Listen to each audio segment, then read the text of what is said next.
Different types of craftsmanship have been widely practiced among the Karakalpak people since ancient times. Accordingly, many types of professions existed, and this is mentioned in the works of Zhdanko, Falstov, and Sabr Kamalov. Hello everyone! Today I will tell you about blacksmithing profession, which is one of the ancient crafts of Karakalpak people.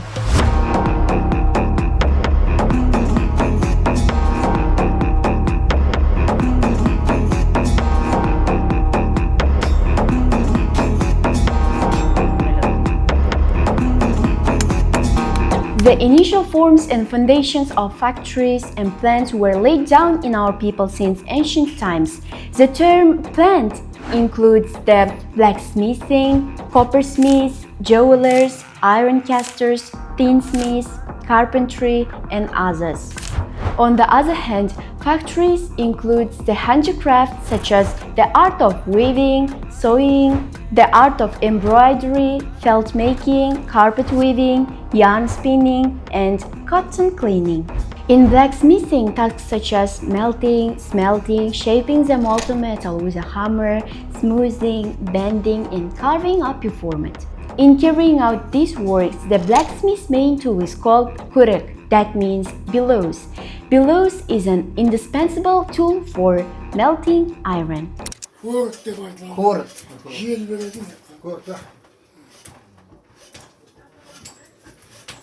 Since melting iron in the bellows requires high temperature, the blacksmith master uses handmade charcoal as a fuel in the bellows. The charcoal prepared from saxawal. Thus, the blacksmiths prepare their charcoal with the great hardships, or they purchase from the special woodcutters.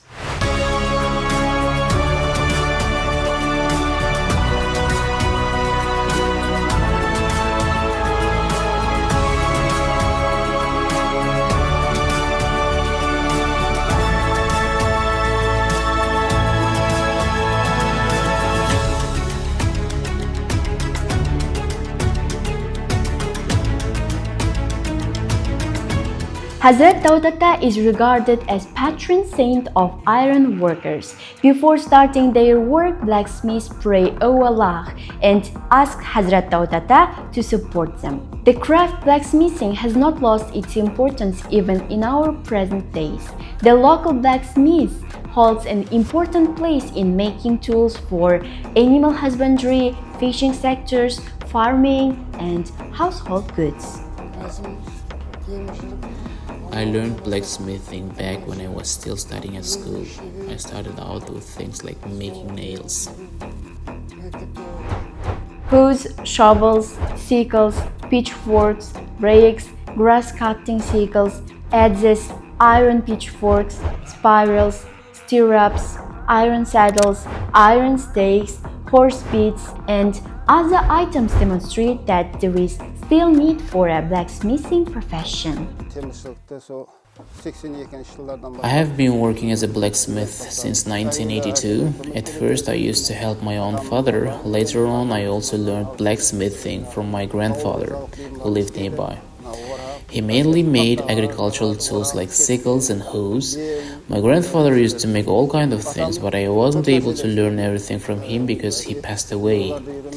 He used to shoe horses and also make shinkhobas. However, I was only able to learn how to make agricultural tools like spades, sickles, and hoes. When I was little, he also used to build stoves, and we would be by his side helping him out. Many people couldn't handle this work and quit because it's difficult. It's very rarely found in our district nowadays. With the development of the modern technology, the significant changes have taken place in the blacksmith method of working and tools, and this has made their style of labor easier and more efficient.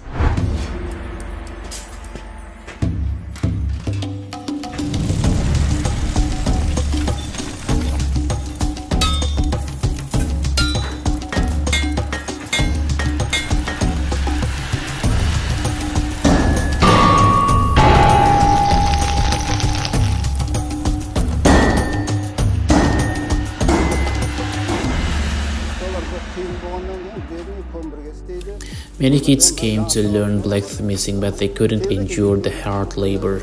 Today's youth can't get used to this because it's extremely hard work. For example, just to sharpen or shape or an edge, you have to strike it with a 1 kilogram hammer. Personally, I only work for 1 or 2 months during the peak season and then it stops. However, this profession is absolutely essential for livestock, farming, and agriculture. Wherever there is farming, blacksmithing will always exist.